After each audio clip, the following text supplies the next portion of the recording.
Students, आप सब हमेशा की तरह बहुत बढ़िया होंगे। तो चलिए, उस दिन हमने स्टार्ट किया था पास्ट परफेक्ट, और जिसमें हमने पास्ट परफेक्ट का सेंटेंस, सिंपल सेंटेंस किया था। एक बार में से रिवाइज कर देते हैं। हम कर रहे हैं टेंस, टेंस, पास्ट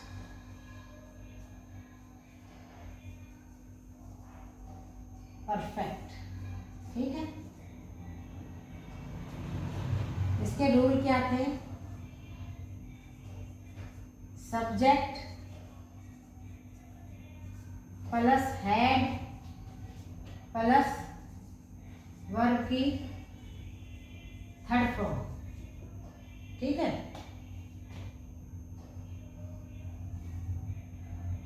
और एग्जाम्पल हमने बनाया था I had done my work.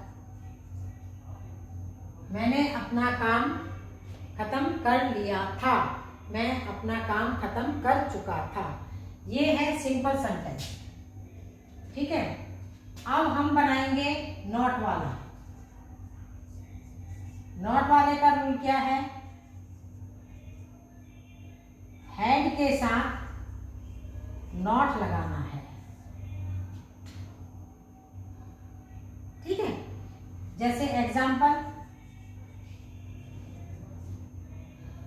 मैंने अपना काम खत्म नहीं किया था। I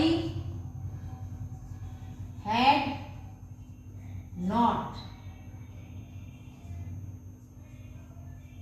finished my work. I mean मैं, हैड नॉट नहीं किया, फिनिश्ड खत्म, माई माने अपना, वर्क माने काम। हैड नॉट आ गया। हैड हमारा हेल्पिंग वर्ब है, जिससे हमें पता चलता है कि ये कौन से समय का टेंस है। तो हैड से हमें पता चलता है कि ये पास्ट परफेक्ट है। और नॉट वाले में है तो हैड के साथ, हेल्पिंग वर्ब के साथ नॉट लग जाएगा, तो ये नॉट में हो गया। इसमें चाहे सब्जेक्ट ज्यादा हो, प्लूरल हो, सिंगल हो, कम हो, ज्यादा हो, सिंपल एक हेल्पिंग वर्ब हैड लगेगा। They had not finished. Finish होता है, फिनिश मतलब खत्म करना, काम को खत्म कर देना। ठीक है, सब। तो उसकी सेकंड और third form finished, finished, finished, finished, finished. They had not finished their work. बताया था दे का काम अपना, देयर। ऐसे ही अब हम बनाते हैं क्वेश्चन वाला। हमेशा की तरह हेल्पिंग वर्ब को आप सब्जेक्ट से बाहर ले आएंगे तो वो क्वेश्चन का सेंटेंस बन जाता है। तो इसका रूल क्या है?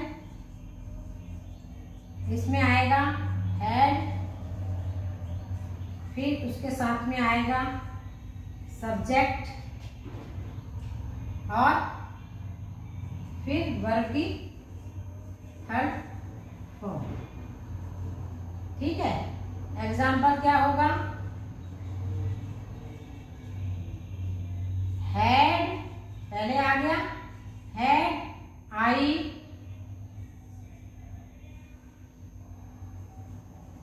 Finished my work.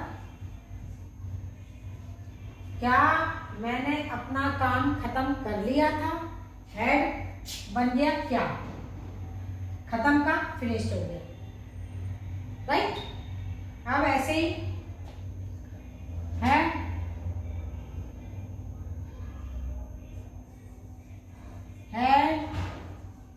She had she finished her work. क्या उसने अपना काम खत्म कर लिया था? ठीक है, ये देखिए है।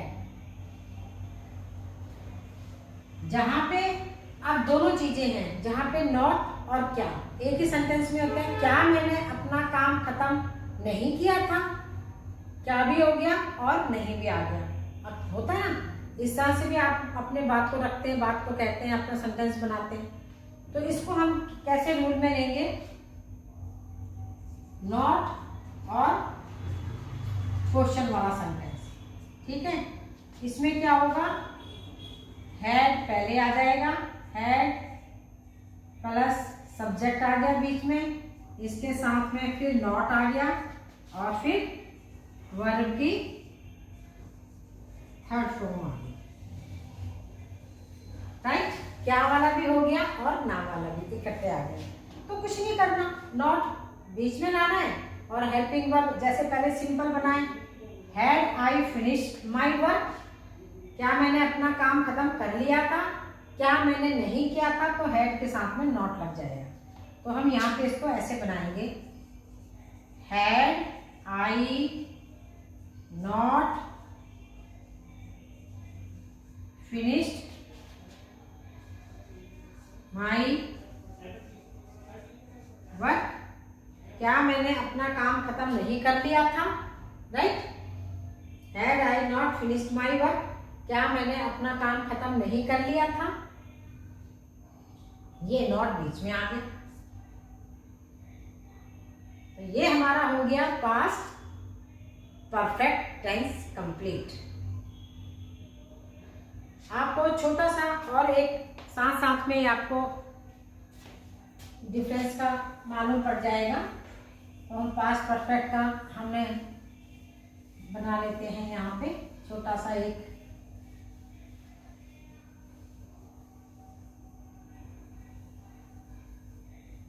पास्ट परफेक्ट में रूल आपको पता ही है क्या है, सब्जेक्ट आएगा, साथ में हेल्पिंग वर्ब हैड आएगा, फिर वर्ब की थर्ड फॉर्म आएगी। ये इसका फार्मूला है, राइट। अब हम बनाते हैं सिंपल सेंटेंस इसका, ठीक है। जैसे बना दिया,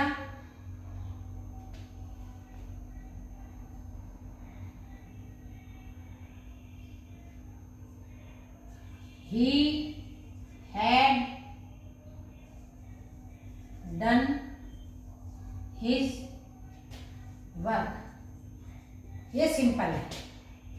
he had done his work, उसने अपना काम खत्म कर लिया था, ठीक है। अब अगला हमने क्या बना दिया, नॉट वाला। इसमें हम क्या करेंगे, he had not डन वाला ही करते हैं, he had not done his work, उसने अपना काम खत्म नहीं किया था, ठीक है। किया था had done, नहीं किया था had not done, राइट। अब इंटेरोगेटिव में, क्वेश्चन वाले सेंटेंस में हम हेल्पिंग वर्ब बाहर ले आएंगे, had he not done his work, क्या उसने अपना काम खत्म नहीं किया था, ठीक है ना।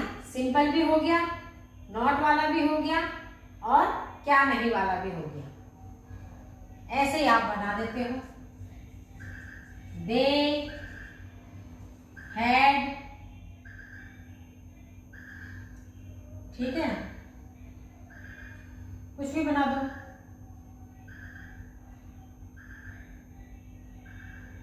go went gone, they had gone to school, way school चले गए थे।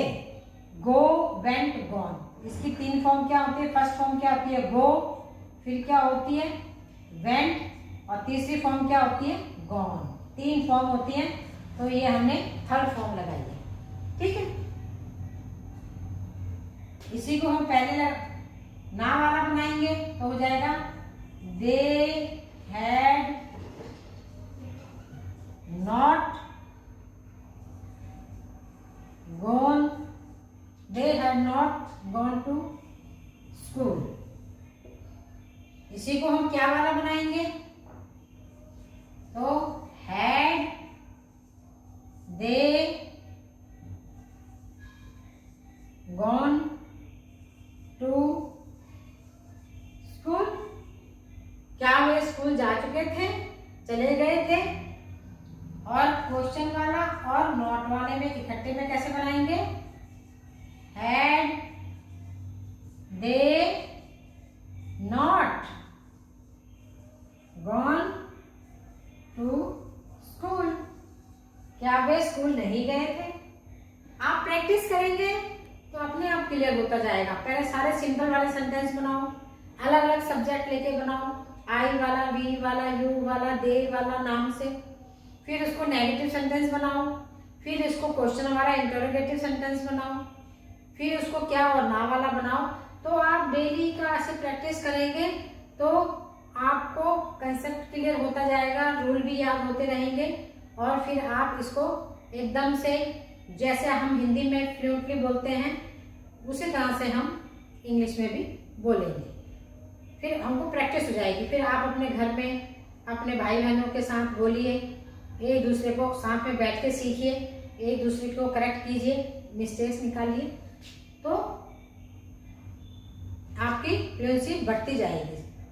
और ऐसे स्टूडेंट्स, इंग्लिश का newspaper is a very good source to learn English, to learn how to speak English.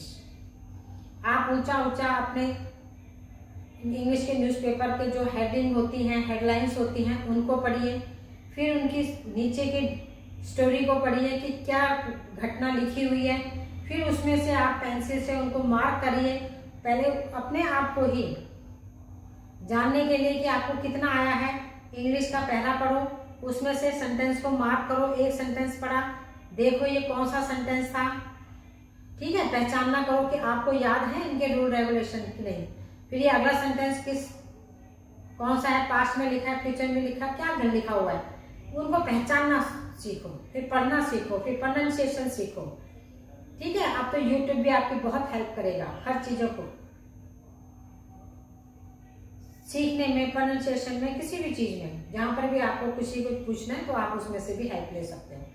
और फिर अपने साथ एक दूसरे के साथ आपस में फ्रेंड्स हो, स्टूडेंट्स हो, ब्रदर सिस्टर हैं, any member of the family, you can exchange कि आप पढ़ के सुनाइए, स्पीक लाउडली, पढ़ के सुनाओ और एक दूसरे से बात करें, तो सब ये प्रैक्टिस से हो जाएगा, ठीक है ना। कहावत है ना, Rome was not built in day, Rome was not built in a day. Rome is a very beautiful place in the world, बहुत सुंदर है कहते हैं, ठीक है। उसके सुंदरता के लिए ये भी कहा जाता है, ठीक है ना, इटली में रोम है, to see the Rome before you die, इतना अच्छा है।